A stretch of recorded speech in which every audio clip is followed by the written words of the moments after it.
ये 7 संकेत मिले तो समझो मृत्यु करीब है।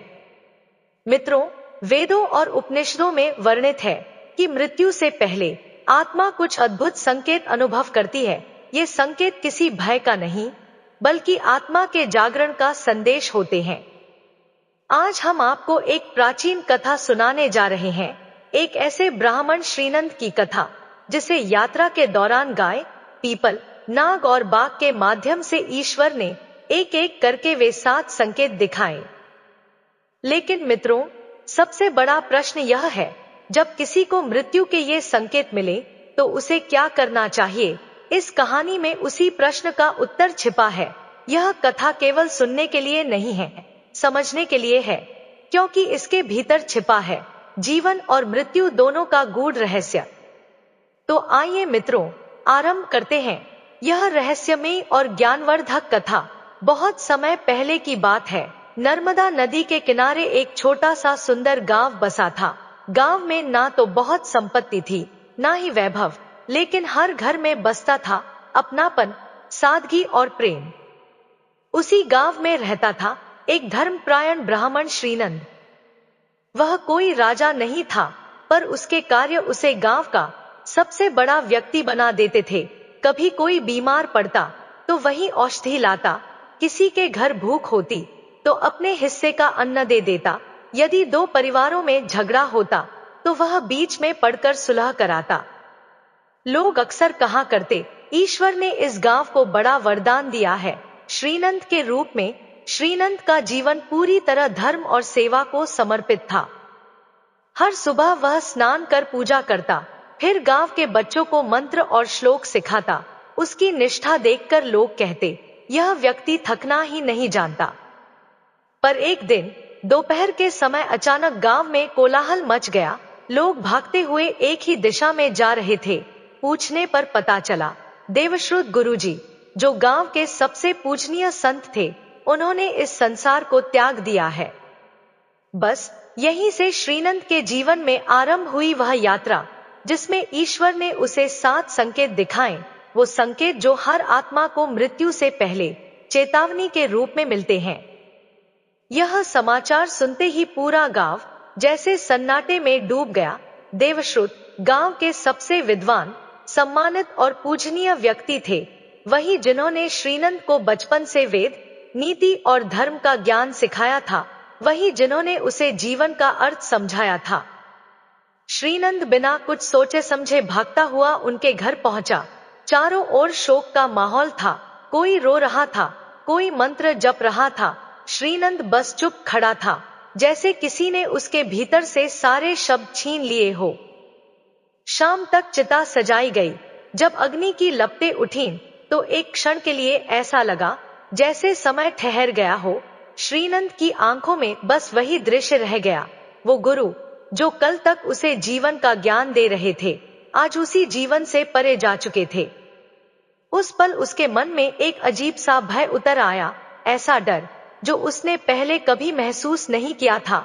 रात को जब वे घर लौटे तो माधवी दरवाजे पर खड़ी उसका इंतजार कर रही थी। उसने चिंतित होकर कहा, इतनी देर क्यों हो गई? खाना ठंडा हो गया है। श्रीनंद ने धीमे स्वर में उत्तर दिया, देवश्रुत गुरुजी चले गए। माधवी कुछ पल मौन रही, फिर बोली, मृत्यु से कोई नहीं बचा है आज तक, उनका समय पूरा हो गया होगा। श्रीनंद ने ऊपर देखकर कहा, लेकिन वे तो बिल्कुल स्वस्थ थे, मुस्कुरा रहे थे, और फिर एक ही पल में चले गए। क्या जीवन इतना नाजुक है, माधवी? माधवी ने धीरे से कहा, तुम ऐसे क्यों सोच रहे हो? तुम तो हमेशा दूसरों को समझाते हो, अब खुद क्यों डर गए? श्रीनंद ने गहरी सांस ली और बोला, क्योंकि आज पहली बार लगा कि मौत किसी के भी दरवाजे पर बिना बताए आ सकती है। माधवी ने उसका हाथ थाम लिया और शांत स्वर में बोली, डर से कुछ नहीं बदलता। अगर तुम्हारे मन में प्रश्न है तो उसका उत्तर खोजो। गांव के उत्तर में जो साधु नर्मदा किनारे रहते हैं, कहते हैं वे मृत्यु का रहस्य जानते हैं। उनसे मिलो, शायद वे तुम्हारे डर का कारण बता सकें। श्रीनंद ने कुछ देर सोचा और बोला, ठीक है, कल ही जाऊंगा उनसे मिलने। माधवी मुस्कुराई, हाँ जाओ, जो डर के कारण को समझ लेता है वही उससे मुक्त हो जाता है। उस रात श्रीनंद देर तक जागता रहा। बाहर हल्की हवा बह रही थी, पर उसके मन में एक ही प्रश्न गूंज रहा था, मृत्यु आखिर है क्या? सुबह होते ही वह उठ खड़ा हुआ और घर से निकल पड़ा। वह जानना चाहता था, क्या मृत्यु अचानक आती है या पहले कोई संकेत देती है? रास्ता लंबा था, पर उसके कदम थम नहीं रहे थे। नर्मदा किनारे पहुंचकर वह ठिठक गया। सामने वही प्राचीन बरगद था, जिसके नीचे एक साधु तपोनाथ रहते थे। कहते थे, जो भी उनके पास सच्चा प्रश्न लेकर जाता है, उसे उत्तर अवश्य मिलता है। बरगद के नीचे तपोनाथ गहरी ध्यानावस्था में बैठे थे। उनकी आंखें बंद थी, पर चेहरे पर ऐसी शांति थी, मानो उन्हें पहले से पता हो कोई आने वाला है।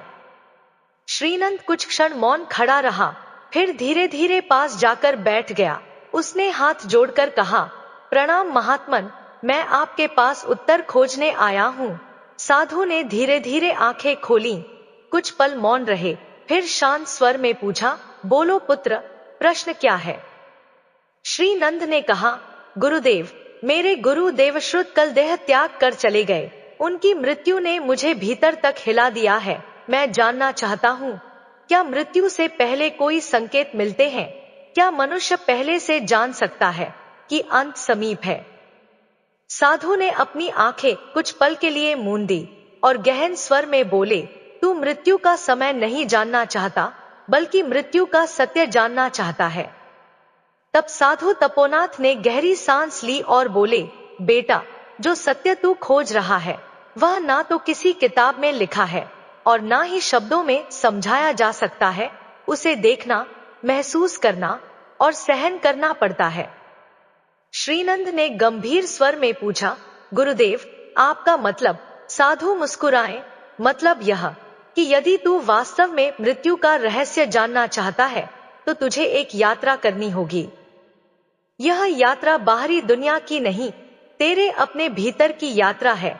इस मार्ग पर तुझे 7 संकेत मिलेंगे, 7 ऐसे अनुभव जो तुझे बताएंगे कि मृत्यु से पहले ब्रह्मांड किस तरह आत्मा को चेतावनी देता है। श्रीनंद ने दोनों हाथ जोड़कर कहा, गुरुदेव, मैं तैयार हूँ, चाहे यह राह कितनी भी कठिन क्यों ना हो, अब मैं पीछे नहीं हटूंगा। साधु तपोनाथ ने संतोष से सिर हिलाया, बहुत अच्छा बेटा, यह यात्रा तुझे उन 7 रहस्यमयी संकेतों से मिलवाएगी जो हर आत्मा को मृत्यु से पहले मिलते हैं। हर व्यक्ति उन्हें पाता है, पर बहुत कम लोग उन्हें पहचान पाते हैं। श्रीनंद ने झुककर साधु के चरण स्पर्श किए। तपोनाथ ने उसके सिर पर हाथ रखते हुए आशीर्वाद दिया, जा बेटा, तेरी यात्रा अब शुरू होती है। श्रीनंद ने मौन सिर झुकाया और बिना कुछ बोले अपने मार्ग पर निकल पड़ा। अब वह उत्तरों की खोज में था, एक ऐसी यात्रा पर जहां उसे मृत्यु के 7 संकेतों का साक्षात्कार करना था।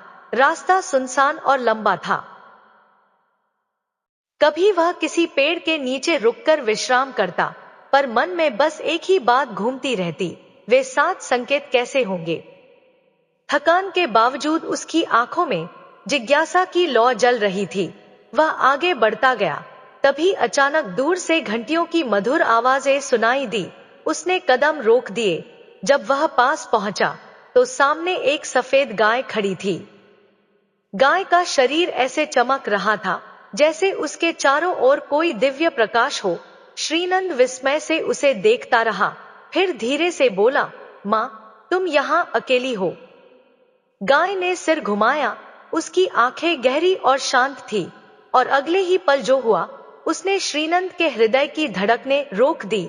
गाय ने मानव जैसी स्पष्ट आवाज में कहा, कहाँ जा रहे हो श्रीनंद? श्रीनंद एक पल को स्तब्ध रह गया, फिर बोला, मैं मृत्यु से पहले मिलने वाले 7 संकेतों की खोज में निकला हूँ। साधु तपोनाथ ने कहा था, यह मार्ग मुझे तय करना होगा। मैं समझना चाहता हूँ कि मृत्यु आने से पहले ब्रह्मांड किस तरह मनुष्य को संकेत देता है। गाय ने उसकी बात शांति से सुनी, फिर बोली, अच्छा, तो तू सच जानना चाहता है? मैं तुझे पहला संकेत बता सकती हूँ, पर उससे पहले तुझे मेरी एक पहेली का उत्तर देना होगा। श्रीनंद ने आदरपूर्वक सिर झुकाया। पूछिए माँ, मैं प्रयास करूंगा, गाय ने हल्के से मुस्कुराते हुए कहा। सुन श्रीनंद, जो दूसरों के दर्द को महसूस करता है वह खुद को भूल जाता है। जो खुद में उलझा रहता है वह कभी शांति नहीं पा सकता। बताओ, वह कौन सी भावना है जो मनुष्य को ईश्वर के सबसे करीब ले जाती है? श्रीनंद ने आंखें बंद की, कुछ क्षण ध्यान में डूबा रहा, फिर धीरे से बोला, वह भावना है करुणा। जब इंसान दूसरों के दुख को अपना मानने लगे तभी वह आत्मा के निकट पहुंचता है। गाय की आंखों में दिव्य चमक दौड़ गई। वह बोली, सही कहा वत्स, तूने पहला द्वार पार कर लिया है। वह कुछ कदम आगे बढ़ी, फिर बोली, ध्यान से सुन, यही है पहला संकेत। जब मृत्यु समीप आती है तो मनुष्य के भीतर करुणा का प्रकाश जागता है। जो पहले कठोर था वह अचानक दूसरों के दुख से भर जाता है, क्योंकि उस क्षण आत्मा समझ जाती है कि हम सब एक ही ज्योति के अंश हैं। जो व्यक्ति दूसरों में अपना दर्द देखने लगता है वह मृत्यु से पहले जागरण को प्राप्त करता है। यह संकेत बताता है कि आत्मा अब पृथ्वी से मुक्त होने की तैयारी कर रही है। गाय कुछ क्षण मौन रही, फिर बोली, याद रखना, जब तेरे भीतर दूसरों के लिए आंसू बहने लगे तो समझ लेना पहला संकेत आ चुका है। मृत्यु अब दूर नहीं, पर डर की जगह अब समझ होगी, क्योंकि करुणा ही आत्मा की पहली सीढ़ी है मोक्ष की ओर। इतना कहकर गाय ने अपनी आंखें बंद कर ली। क्षण भर में उसका शरीर प्रकाश में बदलने लगा। वह धीरे धीरे आकाश में विलीन हो गई। बस पीछे रह गई घंटियों की मंद ध्वनियां जो हवा में गूंजती रही। श्रीनंद कुछ देर वहीं खड़ा रहा। हृदय में शांति थी, मन में प्रश्न। पहला संकेत समझ में आ चुका था, पर अब वह आगे बढ़ने के लिए तैयार था। रास्ता सुनसान था, पर उसके भीतर अब भय की जगह एक गहरा संतुलन था। वह चलता रहा जब तक कि रास्ते में एक उजड़ा हुआ गांव का खंडहर नहीं आ गया। वहां सब कुछ वीरान था, टूटी दीवारें, बिखरे घर और हवा में सूनी गंध। अचानक एक दीवार के पीछे से कराहने की हल्की आवाज सुनाई दी। श्रीनंद ने झांक कर देखा, एक घायल कुत्ता पड़ा था जिसकी सांसें अब धीमी चल रही थी। वह तुरंत झुक गया, अपने थैले से पानी निकालकर कुत्ते के मुंह में डालने की कोशिश की। कुत्ते ने धीमे से सिर उठाया, उसकी आंखें श्रीनंद की आंखों से मिली और फिर वह बोला, क्यों रो रहे हो श्रीनंद? श्रीनंद एक पल को ठिठक गया, लेकिन अब वह चकित नहीं हुआ। बस हल्की मुस्कान आई उसके चेहरे पर। धीरे से बोला, मैं मृत्यु से पहले मिलने वाले 7 संकेतों की खोज में हूं। कुत्ता धीरे से मुस्कुराया और बोला, हाँ, मैं दूसरा संकेत जानता हूं, लेकिन पहले तुम मेरी एक पहेली का उत्तर दो, तभी मैं तुम्हें दूसरा संकेत बताऊंगा। श्रीनंद ने गंभीर स्वर में कहा, पूछो। कुत्ते ने अपनी थकी हुई सांसों के बीच आंखें बंद की और बोला, तो सुनो, जो हमेशा तुम्हारे साथ रहता है पर जब जरूरत होती है तब कोई उसे याद नहीं करता, जो बिना आवाज किए तुम्हारी रक्षा करता है पर जब तुम गलत होते हो तो वही तुम्हारा न्याय करता है। बताओ श्रीनंद, वो क्या है? श्रीनंद कुछ क्षण चुप रहा। हवा उसके बालों से गुजर रही थी और उसके मन में वे शब्द बार बार गूंज रहे थे, हमेशा साथ, रक्षा करता है पर न्याय भी करता है। फिर उसने धीरे से कहा, वो है निष्ठा, जो बिना शर्त साथ निभाती है, पर जब मैं गलत होता हूं तो वही मेरा आईना बन जाती है। कुत्ते की आंखों में चमक आई, होंठ पर हल्की मुस्कान और पलकों से एक आंसू टपक पड़ा। सही कहा श्रीनंद, वह बोला, दूसरा संकेत यही है, निष्ठा। जब मृत्यु निकट आती है तब मनुष्य को निष्ठा का सच्चा अर्थ समझ में आता है। वह देखता है कि जीवन भर किसने उसका सच्चा साथ दिया और उसने स्वयं किन्हें धोखा दिया। जो व्यक्ति जीवन में वफादार रहता है मृत्यु उससे डरती नहीं, पर जिसने छल किया मृत्यु से पहले उसे अपने ही कर्मों के न्याय का सामना करना पड़ता है। कुत्ता कुछ देर तक मौन रहा, जैसे हवा में कोई अनकही बात टंगी हो। फिर उसने गहरी सांस लेकर कहा, जब तू अपने कर्मों से भागना छोड़ देगा तभी दूसरा संकेत पूरा होगा। याद रख, निष्ठा केवल दूसरों के लिए नहीं होती, वह खुद के प्रति भी होती है। अपने सत्य के प्रति वफादार रहना ही आत्मा की सबसे कठिन और सच्ची परीक्षा है। श्रीनंद उसके हर शब्द को ध्यान से सुन रहा था। उसकी आंखों से एक गर्म आंसू लुढ़क पड़ा। वह झुककर कुत्ते के सिर पर हाथ फेरता है, पर अगले ही पल वह शरीर धीरे धीरे धुंध में बदलने लगा, मानो वह अपनी भूमिका पूरी कर चुका हो। श्रीनंद अब आगे बढ़ चुका था।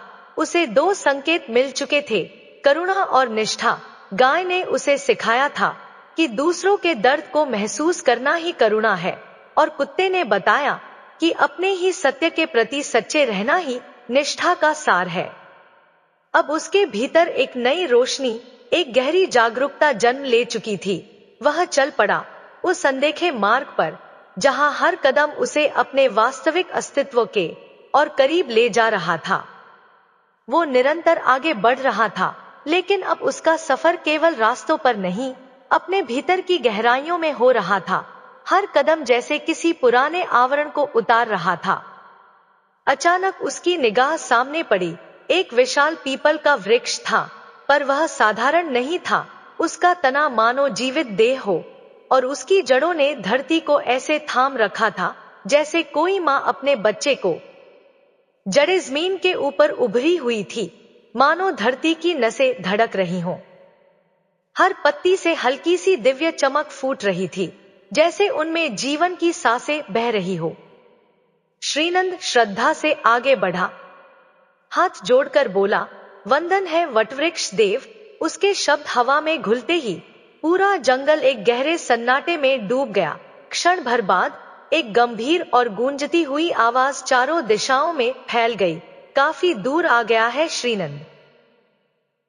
वह चौकन्ना होकर चारों ओर देखने लगा, लेकिन कहीं कोई दिखाई नहीं दिया। फिर वही आवाज आई, इस बार और भी गहराई से, डर मत, मैं ही हूं, इस धरती की श्वास, वही जो हर प्राणी में बहती है और हर मृत्यु के बाद भी चलती रहती है। अब श्रीनंद समझ गया, वह आवाज उसी पीपल के वृक्ष से आ रही थी। श्रीनंद ने सिर झुकाया, उसकी आवाज में विनम्रता थी। हाँ वटवृक्ष देव, मैं मृत्यु के 7 संकेतों की खोज में निकला हूं। मैं जानना चाहता हूं, जब मृत्यु निकट आती है तो आत्मा को कौन से संकेत पहले महसूस होते हैं। वटवृक्ष की गूंजती हुई आवाज अब और गंभीर हो गई। अच्छा तो सुन, मैं तुझे तीसरा संकेत दूंगा, पर पहले तुझे मेरी एक पहेली का उत्तर देना होगा। अगर गलती की तो तेरा मार्ग यहीं समाप्त हो जाएगा। श्रीनंद ने गहरी सांस ली और दृढ़ स्वर में कहा, पूछिए वटवृक्ष देव, मैं तैयार हूं। तब वृक्ष की पत्तियां हल्के से हिली और उसकी आवाज चारों दिशाओं में फैल गई। कौन है जो हर क्षण तेरे साथ रहता है, पर तू उसे कभी देख नहीं पाता, जिससे तू जन्म लेता है और जिसके बिना मृत्यु तुझे तुरंत अपने पास बुला लेती है। श्रीनंद ने आंखें बंद की। कुछ पल वह मौन रहा, जैसे यह प्रश्न उसके भीतर के सबसे गहरे हिस्से को छू गया हो। फिर उसके होठों पर हल्की मुस्कान आई। उसने आंखें खोली और शांत स्वर में कहा, वह है श्वास, जो दिखाई नहीं देती पर हर जीव में जीवन का प्रवाह बनकर बहती है। जब वह रुक जाती है तब जीवन भी साथ ही चला जाता है। वटवृक्ष ने गंभीरता से कहा, सही कहा श्रीनंद, यही तीसरा संकेत है। जब मृत्यु समीप आती है तो श्वास स्वयं भारी होने लगती है। आत्मा धीरे धीरे अपने शरीर से जुड़ी डोर को खोलने लगती है। इसीलिए मृत्यु के क्षण में सांस टूट जाती है, क्योंकि आत्मा अब अपनी अगली यात्रा के लिए तैयार हो रही होती है। श्वास ही जीवन का प्रवेश द्वार है और मृत्यु का प्रस्थान मार्ग भी। जो श्वास के रहस्य को समझ लेता है वह मृत्यु से भय नहीं खाता, बल्कि उसे पहचानता है, उसे स्वीकार करता है। श्रीनंद ने वटवृक्ष की ओर देखा। उसके भीतर अब एक गहरी सुकून भरी शांति उतर आई थी, जैसे उसने जीवन और मृत्यु दोनों के बीच की सूक्ष्म रेखा को छू लिया हो। वटवृक्ष की गूंजती हुई आवाज फिर सुनाई दी, जा श्रीनंद, आगे बढ़, हर संकेत तेरी चेतना को और गहराई देगा।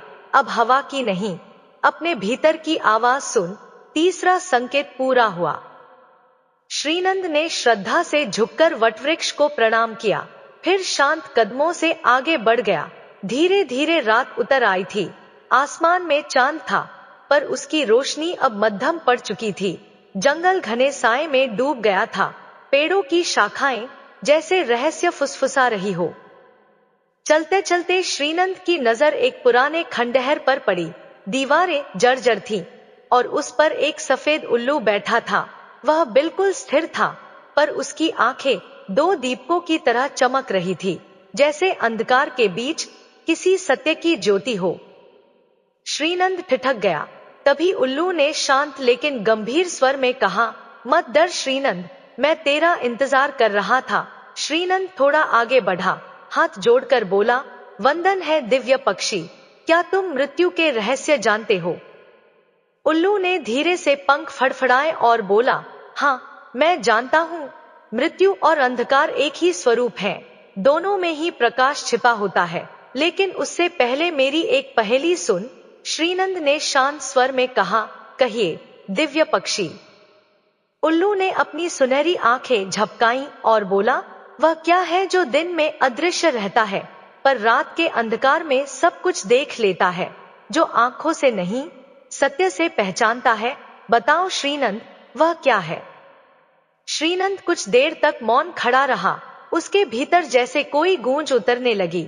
फिर उसने आंखें बंद की और धीमे स्वर में कहा, वह है ज्ञान, जो बाहर नहीं भीतर जलता है, जो अंधकार में भी रास्ता दिखाता है और प्रकाश के बिना भी दिशा देता है। उल्लू की चोंच पर एक हल्की मुस्कान आई। उसने सिर हिलाया और कहा, सही कहा श्रीनंद, यही है चौथा संकेत। जब मृत्यु करीब आती है तो आत्मा के भीतर का अंधकार मिटने लगता है। वह बातें जो पहले केवल शब्द थी, अब अनुभव बन जाती है। मृत्यु से पहले आत्मा के भीतर ज्ञान की ज्योति जल उठती है और वही ज्योति भय को समझ में बदल देती है। फिर उल्लू ने अपने पंख फैलाते हुए कहा, लोग समझते हैं मृत्यु अंत है, पर जो देख लेता है उसके लिए वही आरंभ होता है। प्रकाश हमेशा तब जन्म लेता है जब अंधकार पूरा होता है। यह कहकर वह एक झटके में अंधेरे में उड़ गया। श्रीनंद देर तक उसकी उड़ान को देखता रहा, फिर चुपचाप आगे बढ़ गया। अब तक उसे 4 संकेत मिल चुके थे, करुणा, निष्ठा, श्वास और ज्ञान। हर संकेत के साथ उसका मन हल्का और आत्मा शांत होती जा रही थी।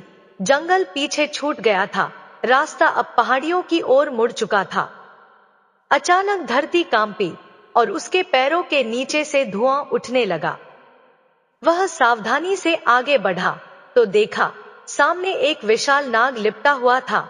उसका शरीर चांदी जैसा चमक रहा था। आंखें स्थिर थीं, पर उनमें अपार गहराई थी। नाग ने कोई फुफकार नहीं भरी, बस शांत स्वर में बोला, मत डर वत्स, मैं 5वां संकेत हूँ। नाग ने गहरी आवाज में कहा, मैं हूँ परिवर्तन का रक्षक। श्रीनंद ने आदरपूर्वक सिर झुकाया और बोला, वंदन है नागदेव, कृपा करके बताइए, मृत्यु से पहले आत्मा क्या सीखती है? नाग के होठों पर एक धीमी मुस्कान आई। उसने कहा, पहले मेरी एक पहेली सुनो, फिर समझो उसके अर्थ को। फिर वह फुफकारते हुए बोला, ध्यान से सुन श्रीनंद, वह कौन है जो अपना शरीर बार बार छोड़ता है पर कभी मरता नहीं, जो हर बार पुराना त्याग देता है ताकि नया जन्म ले सके? श्रीनंद कुछ क्षण मौन रहा। उसके चेहरे पर विचारों की लहरें थी। फिर उसने आंखें खोलकर शांत स्वर में कहा, वह है परिवर्तन। जैसे तुम अपनी केंचुली छोड़कर नया रूप धारण करते हो, वैसे ही आत्मा भी हर जन्म के बाद पुराना शरीर त्याग देती है। नाग की आंखों में एक गहरी चमक उभरी। वह बोला, सही कहा श्रीनंद, यही 5वां संकेत है। जो परिवर्तन को समझ लेता है वह मृत्यु से भयभीत नहीं होता, क्योंकि उसे पता होता है मृत्यु अंत नहीं, केवल रूपांतरण है। फिर उसकी आवाज और गहरी हो गई, मृत्यु कोई अंत नहीं है, यह तो आत्मा का वस्त्र बदलना है। जैसे मैं अपनी पुरानी केंचुली छोड़ देता हूँ, वैसे ही आत्मा पुराना शरीर त्याग कर नए अनुभव, नए रूप की ओर बढ़ती है। मृत्यु का अर्थ केवल एक शब्द में है, परिवर्तन। कुछ पल मौन रहकर नाग ने कहा, मनुष्य मरने से नहीं डरता, वह बदलने से डरता है। पर याद रखो वत्स, जो परिवर्तन से भागता है वही मृत्यु से हारता है, और जो इसे स्वीकार कर ले वह अमरत्व को छू लेता है। यह कहते ही नाग का शरीर धीरे धीरे एक उजले प्रकाश में घुलने लगा। क्षण भर में उसका अस्तित्व हवा और आकाश में विलीन हो गया। श्रीनंद ने गहरी सांस ली, जैसे उसके भीतर भी कुछ नया जन्म ले चुका हो। वह फिर अपनी यात्रा पर बढ़ चला। अब पहाड़ों की ढलानों को पार करते हुए वह शांत झीलों की ओर उतर रहा था। झील के किनारे पहुंचते ही उसकी नजर एक उजले दिव्य सफेद हंस पर पड़ी, जो स्थिर जल पर बैठे हुए मानो उसका इंतजार कर रहा था। श्रीनंद झील के पास पहुंचा और आदरपूर्वक झुककर बोला, प्रणाम हंसदेव। हंस ने कोमल मुस्कान के साथ कहा, स्वागत है श्रीनंद, तू अब तक बहुत दूर और बहुत भीतर तक आ चुका है। श्रीनंद ने नम्रता से कहा, हंसदेव, कृपा कर बताइए, मृत्यु से पहले आत्मा क्या समझती है, कौन सा रहस्य प्रकट होता है उस क्षण। हंस ने अपनी दृष्टि शांत झील के निर्मल जल पर टिकाई। फिर धीमे स्वर में बोला, पहले मेरी एक पहेली सुन, फिर उत्तर अपने आप समझ में आ जाएगा। हवा में एक हल्की लहर उठी और हंस ने कहा, सुन श्रीनंद, जो कीचड़ में रहकर भी निष्कलंक रहता है, जो संसार में डूबा होकर भी संसार से अछूता रहता है, बताओ वह क्या है। श्रीनंद कुछ पल गहराई से सोचता रहा, फिर उसके चेहरे पर एक हल्की मुस्कान आई। उसने कहा, वह है कमल, जो पानी में खिलता है पर गंदगी उसे छू नहीं पाती। जैसे आत्मा शरीर में रहती है पर उसके बंधनों में नहीं उलझती। हंस की आंखों में प्रसन्नता झलक उठी। वह बोला, सही कहा श्रीनंद, यही छठा संकेत है, पवित्रता। फिर उसकी आवाज में एक शांत गहराई उतर आई। जब मृत्यु पास होती है, आत्मा वैराग्य अनुभव करने लगती है। उसे महसूस होता है कि संसार का हर स्पर्श, हर मोह अस्थाई है। जो कुछ भी तूने छुआ, देखा, पाया, सब मिट जाएगा, पर जो भीतर था, करुणा, ज्ञान और सत्य, वही शाश्वत है। हंस कुछ देर मौन रहा, फिर बोला, जो संसार में रहकर भी उससे ऊपर उठ जाए, वही वास्तव में मुक्त होता है। फिर तभी हंस ने कहा, जब आत्मा यह जान लेती है कि अब उसे कुछ भी पकड़कर नहीं रखना, तभी वह मुक्त होती है। छोड़ देना ही सच्ची मुक्ति है। श्रीनंद के भीतर ये शब्द गूंज उठे, मानो उसकी आत्मा के किसी अंधे कोने में रोशनी फैल गई हो। उसे लगा जैसे कोई अदृश्य पर्दा उसके भीतर से हट गया हो। हंस ने शांत स्वर में सिर झुकाकर कहा, जा श्रीनंद, तू अब उस द्वार के निकट है जहां भय समाप्त होता है और प्रकाश का आरंभ होता है। अब तुझे अंतिम संकेत की ओर बढ़ना है। श्रीनंद ने विनम्रता से प्रणाम किया और आगे बढ़ चला। अब तक वह 6 संकेतों को समझ चुका था, करुणा, निष्ठा, श्वास, ज्ञान, परिवर्तन और पवित्रता। उसके हर कदम के साथ वातावरण बदलता जा रहा था। पहाड़ पीछे छूट चुके थे, हवा स्थिर थी और सामने एक खुला मैदान फैला था। उस मैदान के मध्य एक विशाल चट्टान थी, जिस पर एक सफेद बाघ ध्यान मुद्रा में बैठा था। सूरज की किरणें उसके शरीर पर पड़कर उसे किसी दिव्य अग्नि की तरह चमका रही थी। उसकी आंखों में ना कोई क्रोध था, ना शिकार की भूख, बस गहरी, शांत और सर्वज्ञ दृष्टि, मानो वह संसार का नहीं, सत्य का प्रहरी हो। श्रीनंद कुछ कदम आगे बढ़ा, फिर रुका। सामने बैठे बाघ के तेज, शांत नेत्रों को देखकर उसने दोनों हाथ जोड़ लिए और विनम्र स्वर में कहा, वंदन है बाघदेव। बाघदेव ने अपनी गहरी सुनहरी आंखों से उसे देखा और धीमे गूंजते स्वर में बोले, बहुत अच्छा किया श्रीनंद, तू अब तक 6 संकेतों की साधना पूर्ण कर चुका है। अब तेरा सामना 7वें और अंतिम संकेत से होगा, सबसे कठिन लेकिन सबसे सत्य। उनकी आवाज में गरज थी, पर साथ ही करुणा भी।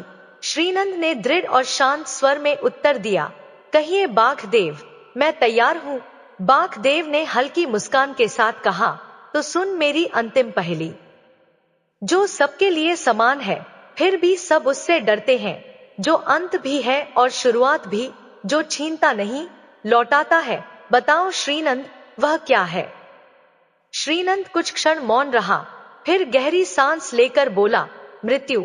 वही जो हर जीवन की यात्रा का अंतिम पड़ाव है, पर साथ ही नई शुरुआत का प्रथम चरण भी। बागदेव की आंखों में गर्व की चमक उभरी। उन्होंने कहा, सही कहा श्रीनंद, यही सातवां और अंतिम संकेत है। मृत्यु ही मुक्ति का द्वार है।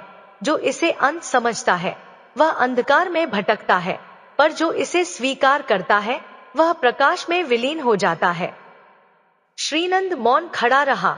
हर शब्द, हर भाव उसके भीतर उतरता चला गया, जैसे उसकी आत्मा धीरे धीरे किसी अदृश्य सत्य को छू रही हो। बागदेव ने शांत स्वर में आगे कहा, मनुष्य मृत्यु से नहीं, उसके आने के एहसास से डरता है। वह अंत से नहीं, परिवर्तन से भयभीत होता है। लेकिन जिसने जीवन को सच्चाई से जिया होता है, वह मृत्यु में भी सुकून देखता है, क्योंकि मृत्यु वह नहीं जो जीवन छीन लेती है, बल्कि वह है जो आत्मा को उसके बंधनों से मुक्त कर देती है। अब श्रीनंद समझ चुका था, मृत्यु कोई अंत नहीं, बल्कि लौटना है उस अनंत स्रोत की ओर जहां से यह यात्रा आरंभ हुई थी। वह उसी पथ से वापस लौटा जहां से उसकी खोज शुरू हुई थी। वहां साधु तपोनाथ ध्यानमग्न बैठे थे, शांत, स्थिर, जैसे समय भी उनके आगे ठहर गया हो। श्रीनंद उनके चरणों में झुक गया और विनम्र स्वर में बोला, गुरुदेव, मैं लौट आया हूं। मुझे सातों संकेत प्राप्त हो चुके हैं। तपोनाथ ने नेत्र खोले, हल्की मुस्कान के साथ बोले, कहो पुत्र, क्या देखा तूने इस यात्रा में? श्रीनंद की आवाज में एक गहरी स्थिरता थी। जब उसने कहा, पहला संकेत करुणा। गाय ने सिखाया कि मृत्यु से पहले हृदय कोमल हो जाता है। दूसरा, निष्ठा। कुत्ते ने दिखाया कि आत्मा स्वयं अपने कर्मों का न्याय करती है। तीसरा, श्वास। वटवृक्ष ने बताया कि जीवन और मृत्यु एक ही डोर के दो सिरों पर बंधे हैं। चौथा, ज्ञान। उल्लू ने अंधकार में उजाला दिखाया। पांचवा, परिवर्तन। नाग ने समझाया कि मृत्यु वस्त्र परिवर्तन है, अंत नहीं। छठा, पवित्रता। हंस ने कहा कि वैराग्य ही मुक्ति का द्वार है। और सातवां, मृत्यु का द्वार। बाघ ने बताया कि हर अंत एक नई शुरुआत है। तपोनाथ ने अपनी आंखें बंद की। कुछ क्षण मौन छाया रहा, फिर उन्होंने गहरी सांस लेकर कहा, श्रीनंद, तूने वह जान लिया जो अनेक जन्मों की साधना से भी दुर्लभ है। ये 7 संकेत 7 द्वार हैं जो आत्मा को मृत्यु से पहले तैयार करते हैं। जो इन्हें समझ लेता है उसे मृत्यु नहीं मुक्ति मिलती है। उन्होंने आगे कहा, स्मरण रख, जीवन वही है जो सच्चाई के साथ जिया जाए।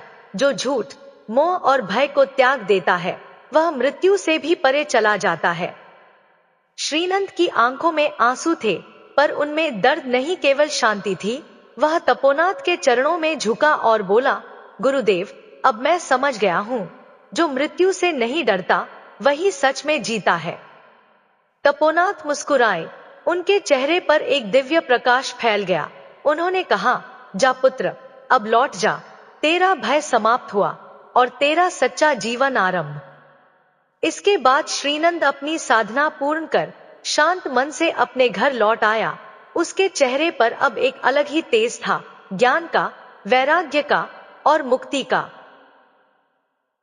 प्यारे श्रोताओं, अगर यह कहानी आपके मन को छू गई हो तो नीचे कमेंट बॉक्स में अपनी भावना जरूर साझा करें और बताइए आपको यह कहानी कैसी लगी। अगर कहानी ने आपको प्रेरणा दी हो तो वीडियो को लाइक करें, अपने मित्रों और परिवार के साथ शेयर करें और हमारे चैनल को सब्सक्राइब जरूर करें, क्योंकि हर दिन हम लाते हैं एक नई कथा, एक गहरा संदेश और आध्यात्मिकता से जुड़ी नई अनुभूति। जय श्री कृष्णा मित्रों।